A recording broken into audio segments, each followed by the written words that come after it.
గురించి చెప్పుకుంటున్న ఈ తరుణంలో నిన్న మాజీ మంత్రి హరీష్ రావు గారు టీఆర్ఎస్ నాయకులు నిన్న మాట్లాడుతూ ఏదేదో మాటలు ఎంత భయంకరంగా అంటే ఒక మనిషి అసూయ పీక్స్కి వెళ్ళిపోతే ఎట్లుంటుంది, ఒక కుళ్ళుబోత్తనం ఎట్లుంటుంది, ఒక తట్టుకోలేనితనం ఎట్లుంటుంది అంటే ఆయన ప్రెస్ మీట్ ఒకరోజు హరీష్ రావు గారు పెడతారు, ఒకరోజు కేటీ రామారావు గారు పెడతారు, ఇంకో రోజు గ్యాప్ ఇచ్చి కవిత గారు పెడతారు. వీళ్ళు ముగ్గురే ప్రెస్ మీట్లు కూడా పెట్టేది. ఎందుకంటే టీఆర్ఎస్ నాయకులు తెలుసు బ్రహ్మాండంగా చేస్తుంది కాంగ్రెస్ ప్రభుత్వం. గౌరవనీయులు మన ముఖ్యమంత్రి యువకులు ఫైర్ బ్రాండ్ శ్రీ రేవంత్ రెడ్డి గారి నేతృత్వంలో కాంగ్రెస్ పార్టీ కాంగ్రెస్ మంత్రులందరూ అద్భుతంగా ప్రగతి పదం వైపు దూసుకుపోతూ తెలంగాణ రాష్ట్రాన్ని పేరుని ఖ్యాతిని వాణిని భారతదేశం మొత్తం వినిపించే విధంగా చేస్తున్నందుకు ఈ రోజు భారతదేశం కూడా మన తెలంగాణ రాష్ట్రం గురించి చెప్పుకుంటాను. ఈ తరుణంలో నేను హరీష్ రావు గారు అంటారు 100 రోజుల తర్వాత ఇలా పప్పులు ఉడకమన్నాడు. నేను చెప్తున్నా హరీష్ రావు గారు 100 రోజుల తర్వాత కాంగ్రెస్ ప్రభుత్వం బిర్యానీ ఉడుకుతుంది, చికెన్ ఉడుకుతుంది, గుడ్లు ఉడుకుతాయి, అన్నీ ఉడుకుతాయి. మీది ఏం ఉడకదు, మీ నీళ్లు కూడా ఉడకవు, మీ నీళ్లు కూడా తాగవు. ఎందుకు సార్ 100 రోజుల తర్వాత మమ్మల్ని ఏం చేస్తారు సార్? మీరు ప్రగతి భవన్ని ప్రజాభవన్ చేసినందుకా?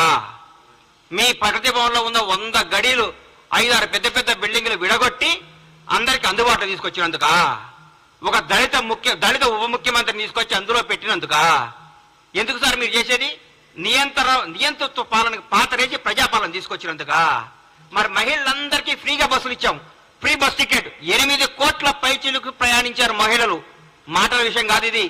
8 కోట్ల మంది స్త్రీమూర్తులు ఫ్రీగా తెలంగాణ రాష్ట్రంలో టికెట్ లేకుండా అందరూ అనుకుంటున్నారు నిన్న అన్న ఈ నెల నాకు 1300 మిగిలినాయి, ఈ నెల 1500 మిగిలినాయి, ఈ నెల 1600 మిగిలినాయి, ఈ 1600 తీసుకపోయి చిట్టి కట్టుకుంటా అంది మా ఇంట్లో పాపం మా ఇంట్లో పనిచేసే ఒక అమ్మాయి.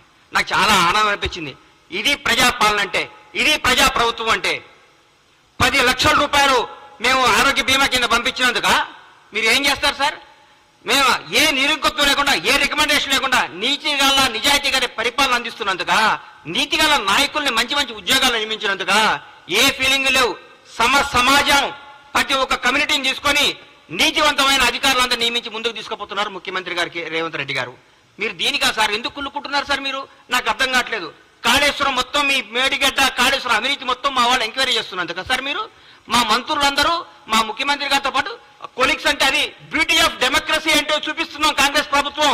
ముఖ్యమంత్రి నేను, మీరందరూ దూరం ఉండాలి, మీకు ఇంటర్వ్యూలు, నేను రూమ్ లో ఉంటా, నేను ఫామ్ హౌస్ లో ఉంటా, నేను ప్రగతి భవన్ నుంచి రాను, నేను ఎవరు కనపడను, నాకు 3 వస్తే బయటకు వస్తా, 3 రాకపోతే ఇంట్లోనే ఉంటా, నా ఫుటానే చూసుకొని పరిపాలించుకోమని చెప్తున్నారు మా ముఖ్యమంత్రి. ప్రతిరోజు ప్రజలకు నాయకులకు అందరికీ అందుబాటులో సచివాలయంలో ఇంట్లో ప్రతి కార్యక్రమానికి వెళ్తున్నారు, ప్రతి ఒక్కరితో మాట్లాడుతున్నారు, మొబైల్ గేమ్ అవుతున్నారు. ప్రజా ముఖ్యమంత్రి అందుకా సార్ మీరు మమ్మల్ని 100 రోజుల్లో మమ్మల్ని మా పప్పులు అడుకొని చేసేది? ఏం చేయమంటారు? మమ్మల్ని పడుకోమంటారా? అవినీతి చేయమంటారా?